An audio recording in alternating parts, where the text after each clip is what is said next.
माझं नाव लता शंकर राठोड, राहणार जिंतू, जिल्हा परभणी.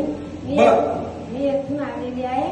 मला गुरुवारच्या 5 वाऱ्या झाल्या. पौर्णिमेची 1 वारी केलेली आहे. मी शेतात जात असताना गहू कापत असताना शेजारच्या माणसाने म्हणलं, बाई काय गहू कापायली, माझी तर कंबर हे झाले नाही, मनका सरकलेला आहे, तू कापायली. तर मला भीती वाटली, माणूस करणी करते काय की मला असं वाटलं. तर मला घरी येताच येणं, कंबर अशी टाकल्यासारखं श्वास घेता येईल. घरी आले आणि मी सांगायले तर आमच्या घरचे म्हणले, काय तू असा विश्वास काही बी ठेवतीस. पण मग मला काही चैन पडलं. माझे भाऊ 2-3 येत होते इथे मलकापूरला गाडी करून, अंगलगाव राहणार आहेत आमचे जिंतूरचे. ते म्हणजे बाई चल ना तुला घेऊन जातो. मी आले आणि महाराजाजवळ सांगितले, महाराज मला श्वास घेताना सुद्धा कंबर दुखायले, असा श्वास सोडला नाही दुखायले. म्हणजे जा तुझं बरं होईल.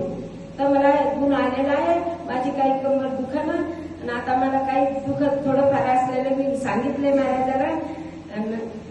हे माझं सांगणे आज मी माझ्या पुतण्याला आणि माझ्या सुनाला सोबत आणलेले. चला बाबा गुण येते, तुम्ही पण माझ्या बरोबर चला. माझे मालक पण माझ्या सोबत आलेले आहे.